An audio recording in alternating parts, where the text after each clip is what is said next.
Aproveitando o mês seguinte do Outubro Rosa, entramos no Novembro Azul, que tem como principal motivo e chamariz alertar sobre o câncer de próstata. O câncer de próstata, ele faz mais de 50 mil vítimas aqui no Brasil.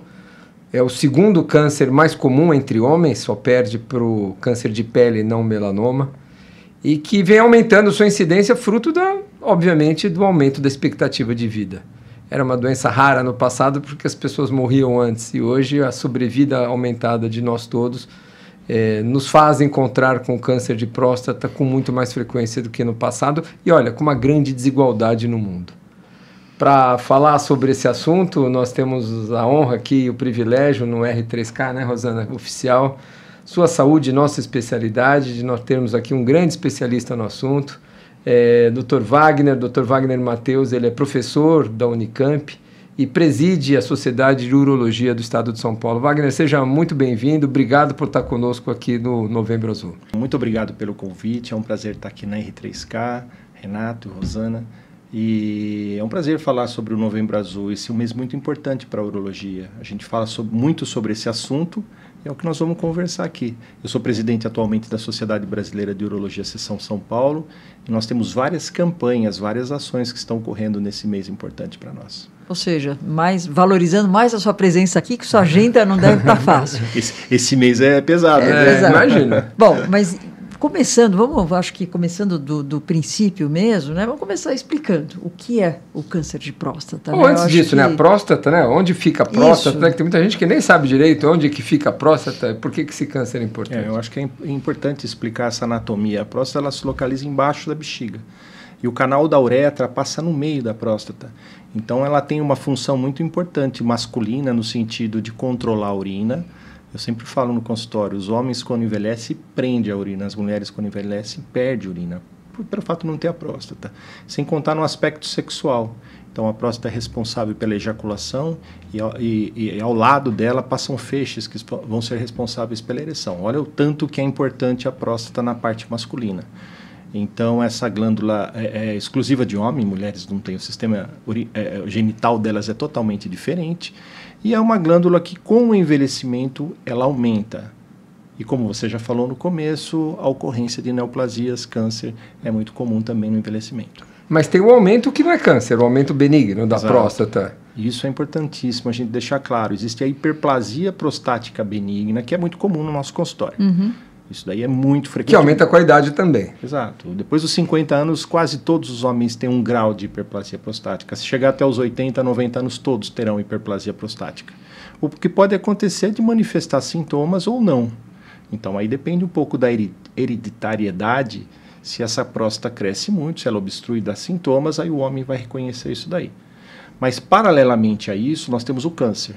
E o câncer, ele é assintomático, ele não causa nenhum tipo de sintoma. Então, daí os homens que vão no nosso consultório, quando às vezes tem um câncer, mas, doutor, mas eu não estou sentindo nada. Exatamente, esse é o momento certo dele. Mas não tem nenhum sinal de alerta que você poderia... Clínico, ele está falando. Clínico? Não, o sinal de alerta clínico é a história na família. Tá. Então, a história na família fator de risco, câncer de próstata é importante. Então, isso aumenta muito a incidência de câncer nesses homens, né? Câncer prostático mesmo, né? E também uma correlação com o câncer de mama na família. A gente sabe que existem uns genes que estão envolvidos com esses dois tumores. Mas para a gente no consultório o mais importante é a história na família. Um pai, um irmão, um avô. Então isso, se for um parente, aumenta 2 vezes a incidência comparada com a população. Se forem 2 parentes, aí aumenta 6 vezes. Aumenta bastante. Aí às vezes até tem indicação de se fazer uma investigação genética pela incidência alta na família. E falando ainda em fator de risco, a parte genética você já deixou claro, existe algum outro fator de risco, tabagismo, os clássicos relacionados a câncer, ou mesmo a parte eventualmente de hormônios, ou tem... Tem várias coisas envolvidas no câncer de próstata, né? O negro, nós sabemos que tem mais câncer de próstata. Outra coisa que a gente sabe é que os ocidentais têm mais câncer de próstata. Isso é observacional. Uhum. Então, a gente acredita que tem alguma coisa a ver, não só com a parte hereditária, mas com dieta. Então, gordura vegetal parece que protege um pouquinho o câncer de próstata, principalmente a soja, né? Se fala muito isso na mama também. E no mundo ocidental, a gordura animal parece que é uma das causadoras de câncer de próstata. Cigarro não tem nenhum envolvimento. A obesidade, a gente fala alguma coisa em termos assim de piorar no tratamento desse paciente. Estilo de vida sempre é bom, mas infelizmente não há nada que o homem possa fazer para dizer estou evitando câncer de próstata. Comer tomate, esse é um mito, hein? Existe isso? Tomate é bom para próstata? Nossa. Não, tomate é bom. Esse é um clássico. 20 anos atrás, a gente falava muito do licopeno. Tinha até uma medicação no mercado, à base de licopeno. Eu posso até falar o nome comercial porque é interessante. O remédio chamava tomate, sem whey. É mesmo? Né? E nós fazemos propaganda, porque naquela época você não tinha nada que pudesse evitar o câncer de próstata. Então a gente induzia que tomasse. Né? Ou comesse tomate mesmo.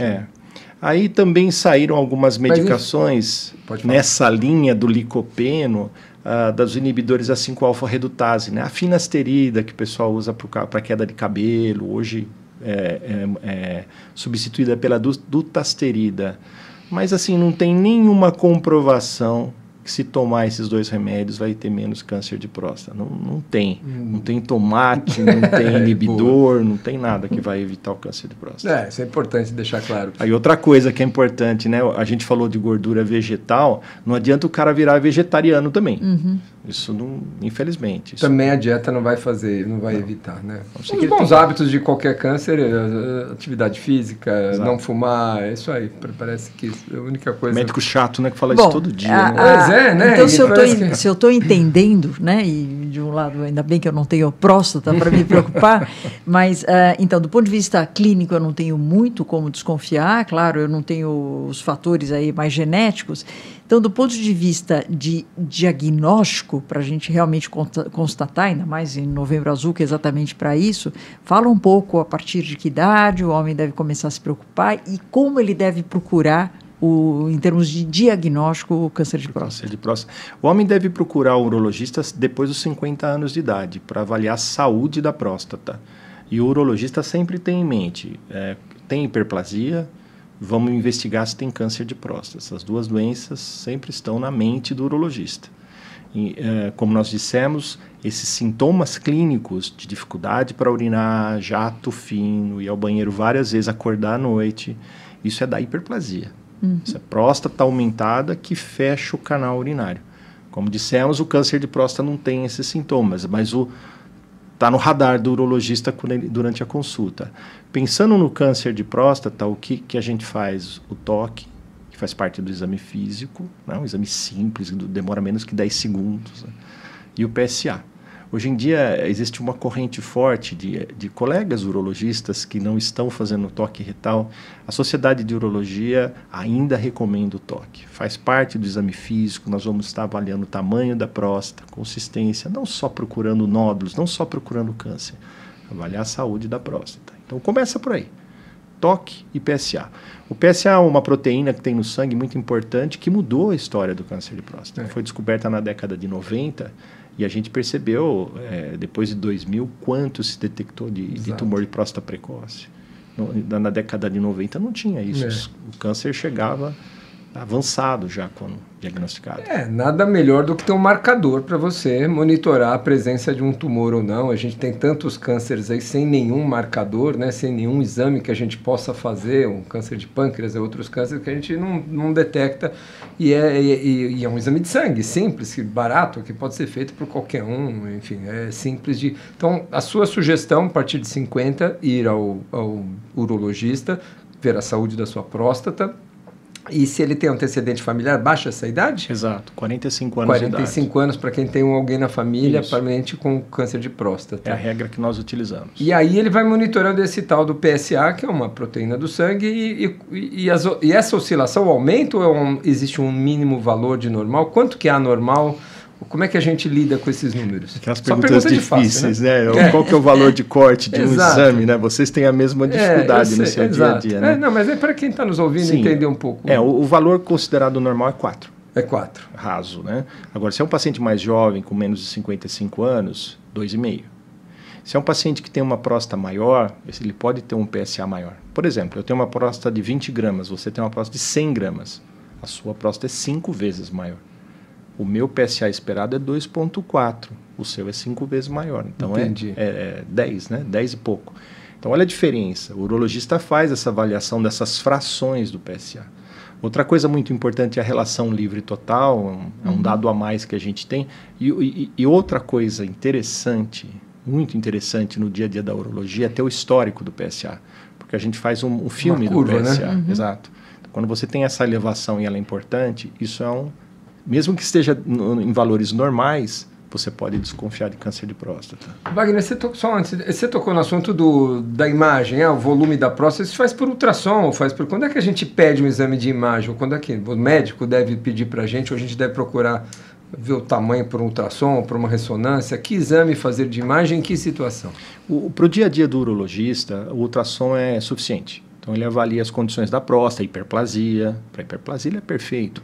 Na hiperplasia, além do tamanho prostático, você avalia a espessura da bexiga, o volume residual, se está esvaziando bem, isso tudo é importante para a gente no dia a dia da avaliação de hiperplasia. Para câncer, o ultrassom não serve para nada. Tá. Então ele não acha nódulos. Aí se você desconfia através do toque ou do PSA ou alguma coisa diferente, o histórico na família, você pede uma ressonância. A ressonância é um exame, hoje, de imagem, o melhor exame para avaliação prostática. Não é 100%, mas tem alta especificidade, é o melhor exame que nós temos. E a partir daí, se você for diagnosticado um nódulo, aí é a biópsia. Então é a biópsia prostática que confirma a doença de câncer de próstata. Então, eu vejo que é uma investigação difícil, né? Aqueles pacientes que você está acompanhando às vezes há 5, 6, 7 anos, e você vai usando essas ferramentas no seu dia a dia para chegar a um diagnóstico. Não, eu só ia comentar, eu como infectologista, né, a gente acaba muitas vezes pegando, principalmente em pacientes talvez mais jovens, essa alteração e valores mais altos e não estão relacionados a câncer necessariamente, ou seja, muito mais com quadros também de prostatite, de infecções e inflamações prostáticas. Então, lembrar também que o PSA é um marcador, né?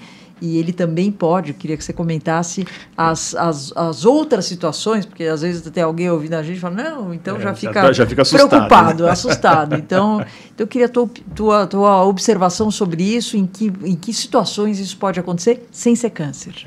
Então, o PSA marcou a história, a gente já falou disso daqui, né? Eu acho que é o melhor marcador que nós temos para todas as doenças, tumores, não existe outro, né? E para câncer de próstata não haveria de ser diferente. Ele é próstata específico. Ele não eleva com outros tumores ou outras doenças.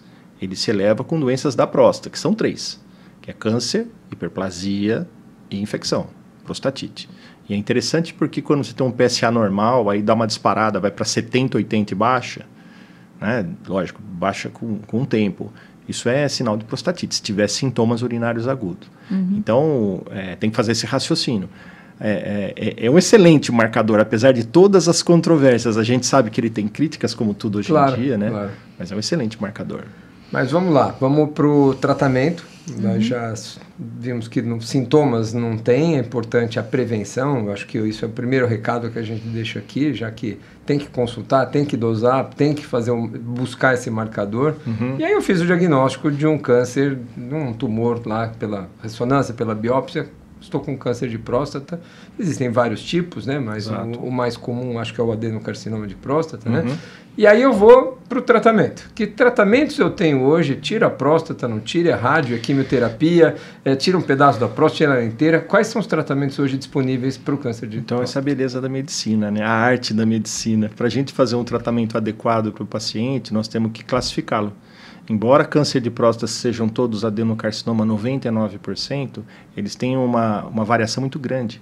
Então, eles podem ser de baixo risco, médio risco, alto risco ou muito baixo risco. Estamos falando de agressividade, né? Em termos de agressividade. O muito baixo risco pode ser só acompanhado. Vigilância ativa. Mesmo sendo um câncer. Mesmo sendo um câncer. Tem que ter um Gleason 3.3, 2 fragmentos, tem toda uma particularidade. Claro. E principalmente pacientes idosos. Então, esse paciente não vai morrer disso, né? A sobrevida é muito boa. Esse paciente vai ter problema com essa doença depois de 15, 20 anos. Para que tratar?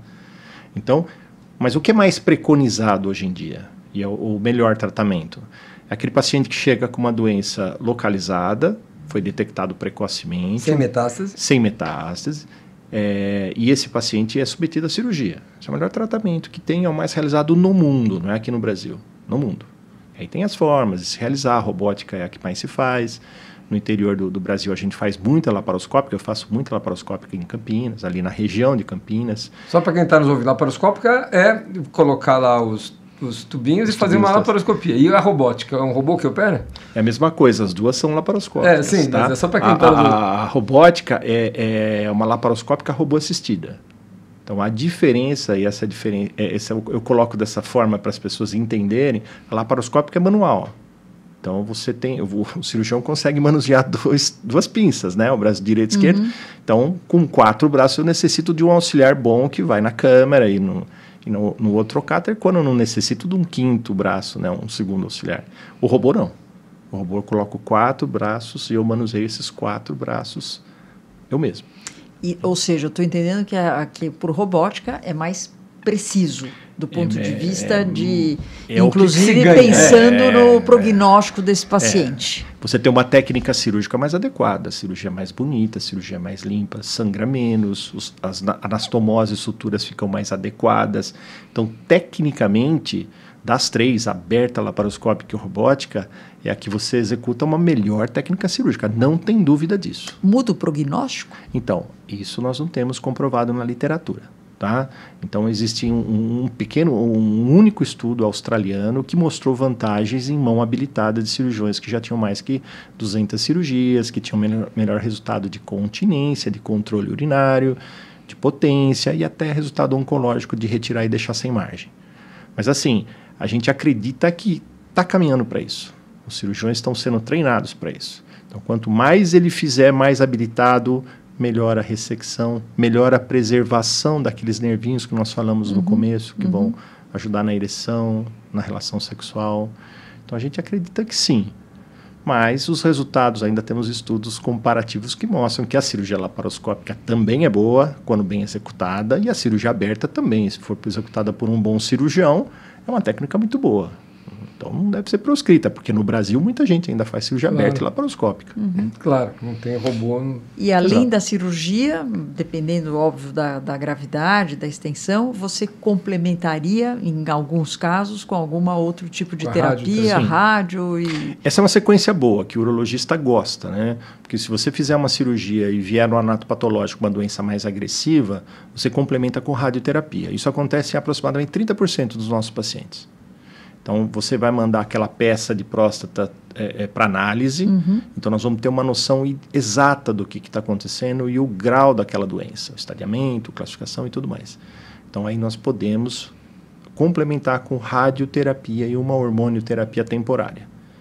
Isso vai depender muito de como esse paciente se comportar no pós-operatório e dos achados nessa peça de anatopatológico. O principal chamariz, o motivo do Novembro Azul é o diagnóstico precoce, os homens quebraram um pouco esse tabu de visitar um urologista, de fazer exames, de achar que a doença nunca vai acontecer com ele. A gente está avançando nisso? O que você acha, Wagner? Aqui no Brasil ainda nós estamos muito longe desse machismo todo enrustido, de que... Como é que você olha para esse aspecto? Eu acho assim, o homem, essa geração, nossa geração, né, foi criada para não chorar, para ser forte, né? A geração bruta, macho, não pode, tem que ser o provedor, e ele não pode ficar doente. Então, eu acho que isso, falam muito do preconceito do toque, não é exatamente isso. O homem não vai ao médico por qualquer motivo de saúde. Não é só pelo toque. As mulheres vão muito mais, 7 vezes mais ao médico, né? Elas se cuidam mais, elas são mais regradas, elas são mais organizadas.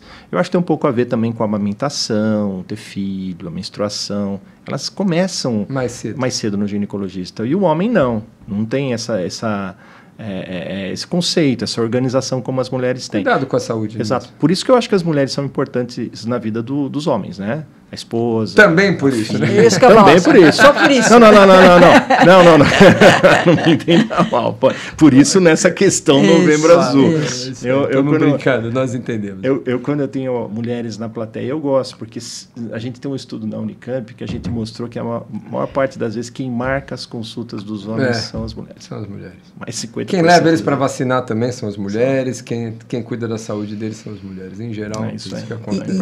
E a campanha do Novembro Azul, falando agora em nome da Sociedade de Urologia, vocês conseguem, tem um resultado de tudo isso que se faz, das campanhas, etc. Vocês veem, seja no aumento do número de exames, no aumento da ida do urologista, isso acaba tendo um impacto real na população? Tem sim. Eu acho que os homens já sabem o que é o Novembro Azul, está indo em todas as mídias, nós temos cartazes no aeroporto, nas estradas, nas mídias.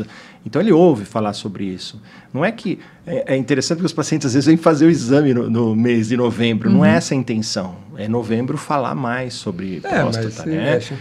Automaticamente. Automático, aumenta muito o exame de mama, de câncer de mama no Outubro Rosa, e aí isso é uma tendência. Mas é bem, né? Pelo menos. É bom. Eu acho que acaba fazendo em outros momentos, mas ele entende a importância. E eu acho que o homem hoje é mais instruído também, né? As mídias sociais ajudaram muito, o acesso à informação.